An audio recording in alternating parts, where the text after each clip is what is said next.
How to quit your job successfully, as in not have to worry about dipping into your savings or worrying about how you're going to pay the bills or moving into your parents' basement.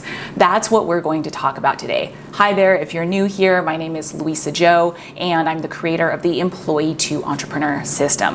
At this point, I have helped thousands of students use their job and life experience and skills to build their own online business and go from employee to entrepreneur. And I'm going to share with you some awesome tips today.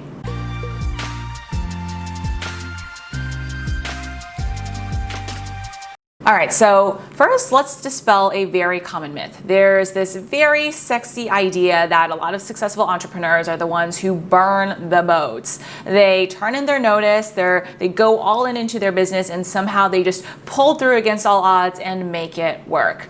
Yes, I'm sure that absolutely happens, but let me tell you, that is probably the most stressful thing that you can do to yourself. And at this point, unfortunately, I have seen so many people who have made that choice only to have to go back to their 9-to-5.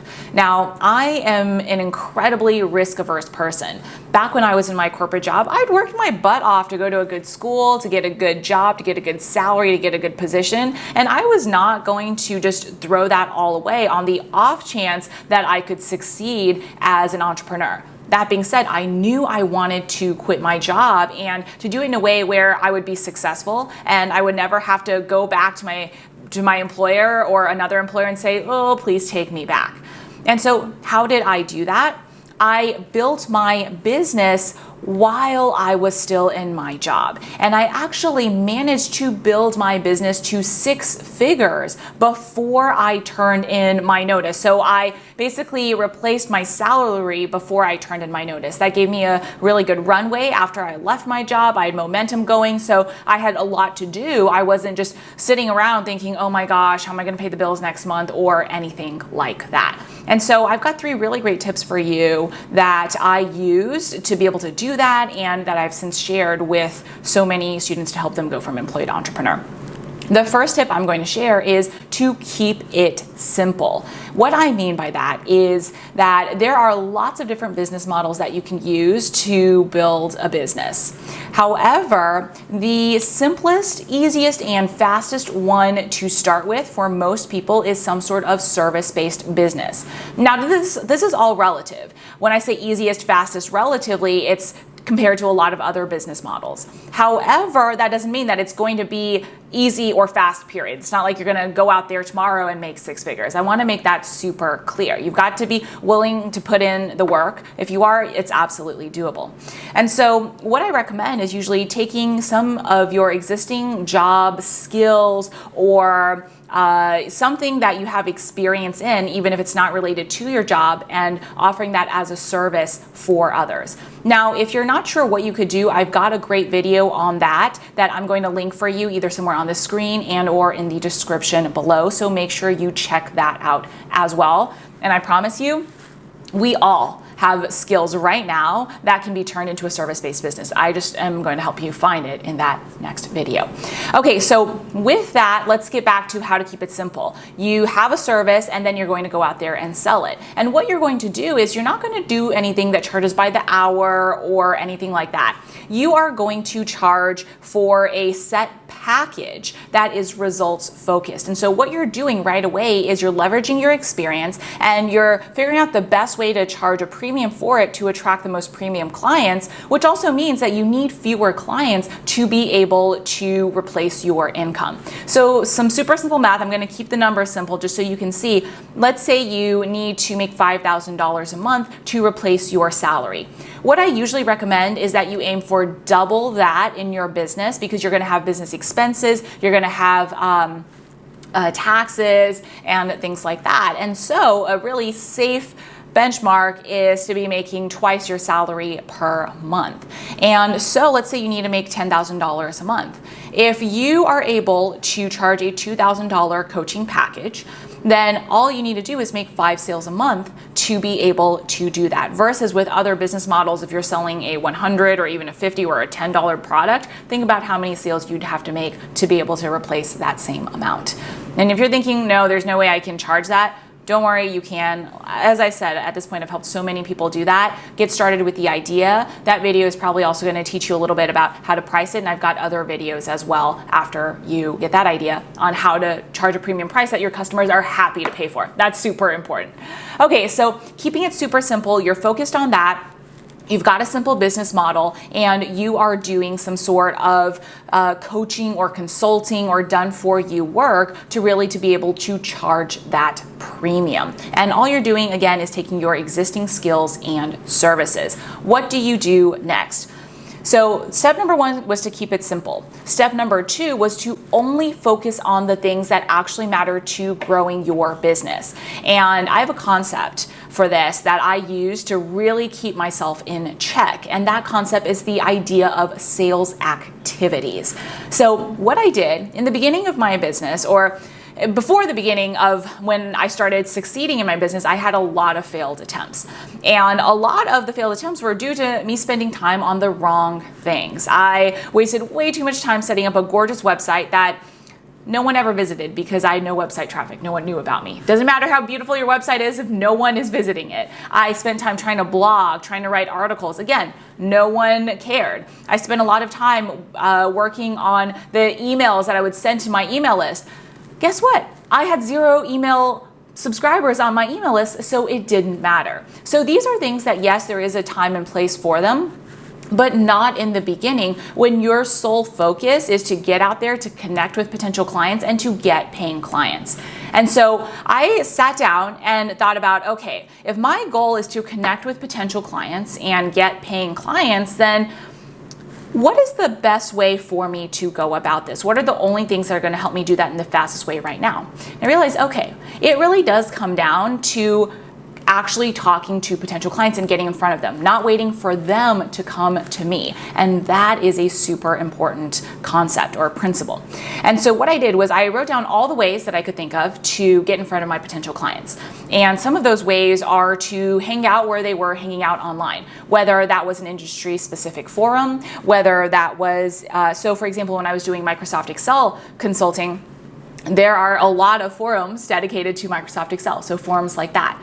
Or when I was doing digital advertising consulting, I went online to Facebook groups because that's where a lot of small business owners who were my ideal clients for that service were spending their time online. I also thought about different ways that I could share my expertise with platforms or audiences that already had a built audience of my ideal clients. And so I would pitch articles, for example, to, back then it was Huffington Post, or when I was doing career coaching, to career coaching websites or career advice websites, to be able to share information about career advice that then my ideal clients would read, and some of them would read those articles and then come to me. So notice that I was doing all sorts of outward focus activities and basically getting in front, figuring out where my ideal clients were and getting in front of them. I wasn't doing anything that was focused on my social media accounts or my website or my email list, because if you, even no matter how great your content is, if you are writing really, really amazing things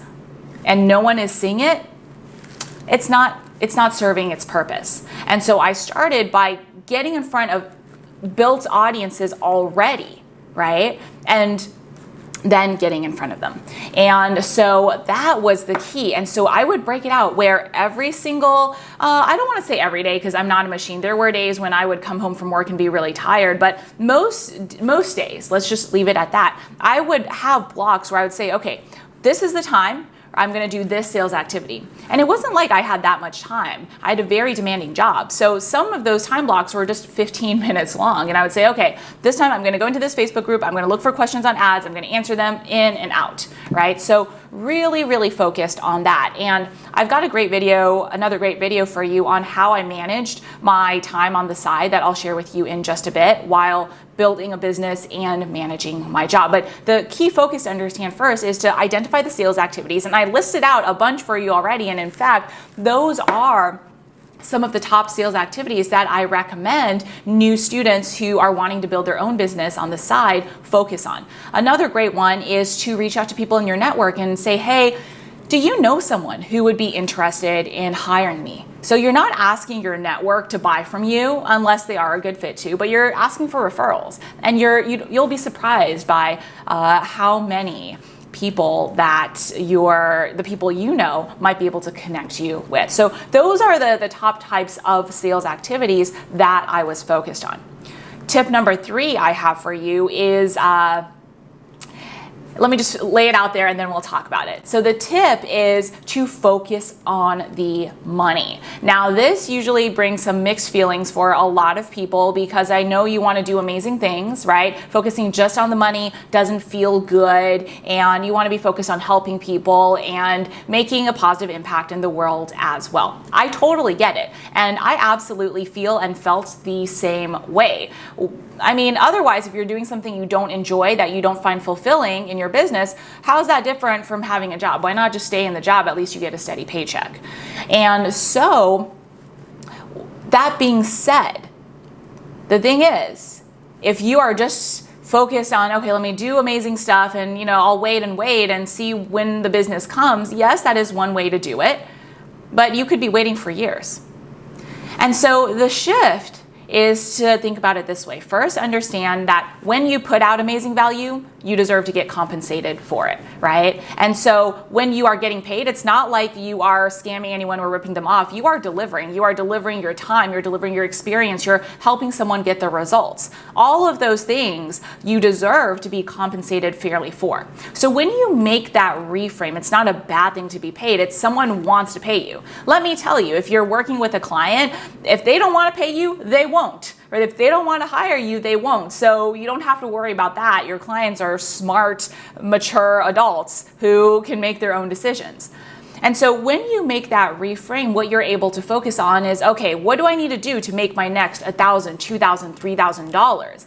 And when you have that first initial goal, that cuts out a lot of the noise for you. That helps you focus on just a few key things. So let me give you a few examples. If you're focused on the money, you're not thinking, okay, let me go ahead and work on my website some more. Is that going to bring in money? No. Let me focus on writing blog articles on my website to bring in Google search results. Is that going to bring in money right away? No. It takes a very long time to set up enough traffic via Google search to drive to your blog. And there's a time and place for that, absolutely. That's a great approach to take for the long term as you're scaling your business. But when you're in the beginning and getting started, then that's not the best approach. If you're thinking, okay, I want to build a product like a digital course so that I can make more sales and free up my time, is that going to generate money in the beginning? No, it's not. Unless you somehow magically have an inbuilt audience of people who are excited to buy from you already, which nobody starts with. And so again, there's a time and place for all of that. At this point in my business, I sell and create lots of amazing courses. I love it, but I didn't do that in the very beginning of my business. I was focused on the money-making activities, talking to people, talking to potential clients, making sales, sharing how I could help them, and delivering on those sales. And so being super money-focused, thinking about, okay, I've delivered this. Is there anything else I can deliver that would be additionally helpful to this client, right? So are there upsells? Are there continuing things that we can do to work together? Now, I want to make this very clear. It's not about continuing to be like, okay, pay me, pay me, pay me. Of course, unless that client is happy to. It's about how can I continue delivering more value that I deserve to be paid for in return. So when you're focused on that, when you're focused on the money-making activities, when you're focused on the things that matter, instead of thinking about the things that you need or maybe other people have told you to do, that's what's going to make sure that you are growing your business in the fastest way possible. And that's honestly, those are the 3 super powerful tips, reframes, whatever you want to call them. The right business model, right? The right activities, which I mapped out for you, the most common activities to focus on. And then reframing from, okay, I need to wait for the money or it's not good, so I'm just going to let the money come in whenever, to being money focused and giving yourself permission to do that. It's as long as you are doing it in integrity and in a way that delivers value in return. Absolutely. And so when you do it that way and you focus all your time, attention, and energy on that, even if you're doing 5, 10, 20 hours a week, that builds up really quickly. And that's exactly how I was able to build a 6-figure business in 4 months before I left my job. In 4 months. Now, I want to make it clear, it's not like I started on day 1 and within 4 months I done it. I've shared with you already how many other failed attempts I had. So that was a multi-year process. But once I clicked into these things that I just shared with you and I started doing just the things that mattered, things really took off. And so that's what I want to leave you with today. It is possible. Back when I started, this was years ago, and online businesses were not so common. I hadn't heard of anyone else building their own business before they left their job. Everyone talked about how they did it out of college or they lived on ramen and then did it. And I remember thinking, that's great and admirable, but it would be silly and irresponsible of me to give up this job that I've worked so hard for. And so I figured out a new way, and hopefully that has inspired you to see what's possible for yourself as well. And so if you're thinking, okay, this sounds awesome. How do I really find the time to do this? How do I really do this in the time that I have outside of my job? I've got a great video for you on the details of how I did that. So I'm going to link that for you somewhere, either on the screen and or in the description below. So make sure that you check that out. I also have a really great PDF for you on the 20-second script to use to get your first or next paying client. So you can get that PDF again by clicking on the link either somewhere on the screen and or in the description below. Finally, if you're new here and you haven't subscribed yet, go ahead and hit that subscribe button to be notified every week when I release a brand new video on how to build your own online business and grow it to 5, 6, multiple 6, or even 7 figures. That's it for today. Thank you for being here, and I will see you next time.